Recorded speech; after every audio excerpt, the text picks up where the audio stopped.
Okay, I got these installed here, and see, with the flat head screw, they actually look fine, don't they? They don't look like they're sticking out too far or anything. I didn't have to drill the holes, and I ended up deciding to use the 2.5-inch screws because I'm going right into the wood. And what I did this slightly different. Remember, I measured, I had the center line where the center of the stud was, and I measured over a long 5/8 half-inch, long half-inch to have that edge. Well, I'm just using that center line, and I'll take my level and get a line from here up. That's the center of that 2x4, and then I just measured on here. You see, I measured up from the bottom up to the center of the first one, and that was 6¼ inches. And so then I just measured with my tape measure from here, 6¼ and then I got a mark there, and then I took a drill bit, and then I actually drilled that as a pilot hole into the stud, because you got to remember, these studs are over 15 years old, okay? And then I just held up the first screw, screwed it in, and then I plumbed it over, and then looked at the line. Okay, do I need to lift it up just barely or tap it down just barely? Got that, lined that up straight, and then once I had this plumb with my level, then I just drilled a pilot hole right in there and got that one, and then got that one, and then I went back and drilled all the other ones. And so see, now I put everything in to see how this is going to line up. And see, remember, I had a sprinkler, a fire sprinkler here in the ceiling. Sometimes condos come with fire sprinklers, sometimes they don't. Okay, and this shelf, and I made these a little bit over 24 inches at the bottom, and then this lined up pretty good to 16 inches. Then from here up was 12 and a half. And had I lowered it down one, it would have been lower than that. But then I've also got the shelf that kind of sticks down. You know what I mean? So I had 12 and a half, 12 and a half, 12 and a half. And I thought, okay, that looks pretty good. And that top shelf is probably you know, almost as high as this. So I know the shelves in that little closet, they're slightly higher, but that's okay.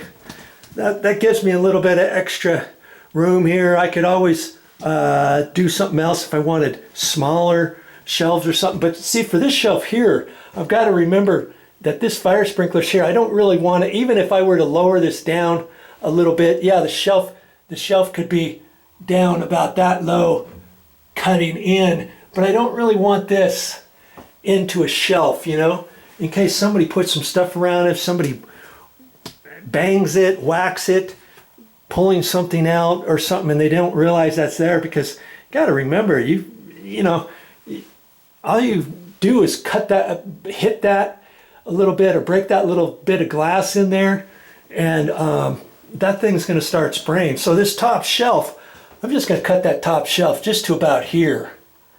Okay, that way it'll remind me that there's stuff over there. I can still utilize that top shelf enough without having the shelves go all the way over to the edge. Okay, and then I've got to decide on this next one. See this next one here. See, I mean, this bracket doesn't have to go any higher, right? It doesn't. That's just going to be like that because you get the shelf in there. Who cares what the back looks like? So this next one, I don't have to measure it all the way up there. In fact, I've got a 4-foot shelf bracket here, and if I kind of hold it up there and mimic that, that's almost about the same gap as from there to there. See that? And so when I get to the next one, when I get ready to cut it, I may just cut it back so it's about the same bit, because see, I know this shelf here is going to come across right about there, coming over. Do you see what I mean? And so this one is going to be fine. So that's where I'm going to put that one, and then I'll just and I'll just start working that way, figuring out boom, boom, boom, where's the shelf going to go? Once I get this next one up, I can put some other brackets, and I can kind of line this up and get a happy medium for where I want those brackets. Because see, sometimes maybe this bracket has to go all the way up for the last bracket to hit and to fit on there, depending where it fits on the ceiling. Do you see what I mean? And so that will be figured out as I'm going down this aisle here. Okay, so see this next one, I don't know what the deal is. Look, there's screws here, then there's a screw hole there, and there's one there, and there's nothing all the way down. And that's something from there down. So what I'm going to do is I'm going to drill another hole, probably down in here somewhere, maybe 6, I might even make it 6 1/4, like these other ones, just to match it, and drill it up there, and that'll be fine. Or I can measure it down and see these brackets, there's no back to it, so if the screw sticks out, that's okay, as long as it doesn't hit right where that is. If it's that one, I can do it. So I'll have to figure out where to drill that, because I'd rather have this held up with 4 screws rather than 3. I don't want this to move around, chatter, or anything. Plus, if I get another screw in there, that'll be 4 screws in this bracket instead of 3 screws. See?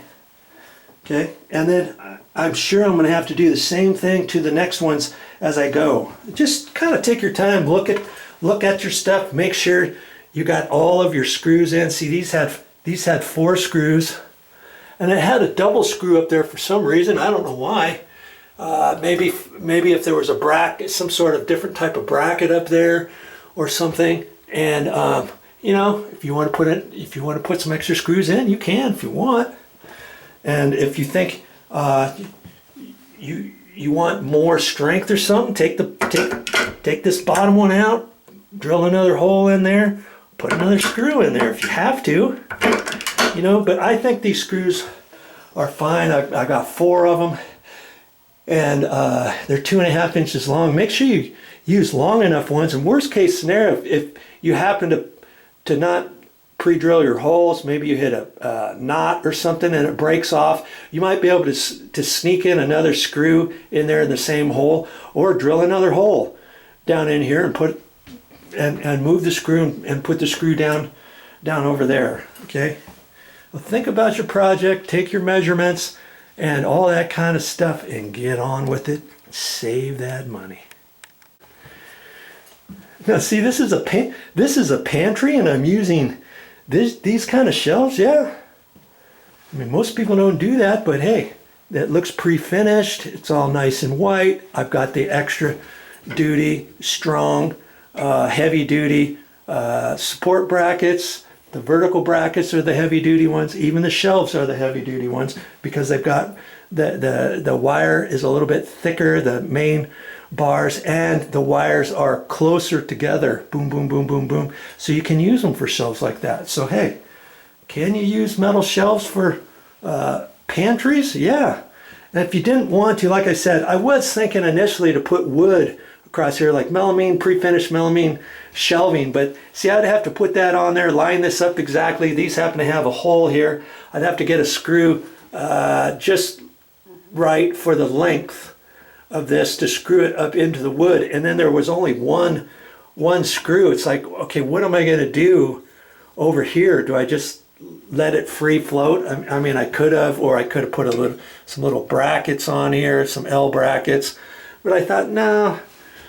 Even with the white melamine, after a while, the pre-finished white on there starts scarring up. You know what I'm talking about. Look underneath your sink, your kitchen sink, if you got melamine, or where your pots and pans are. And if your house is 7-8 years old or so, you pull those out and look, and you'll see what I'm talking about. And I don't really want all that marks on the melamine shelving here and that kind of thing. So that's why I decided to go with the metal shelves.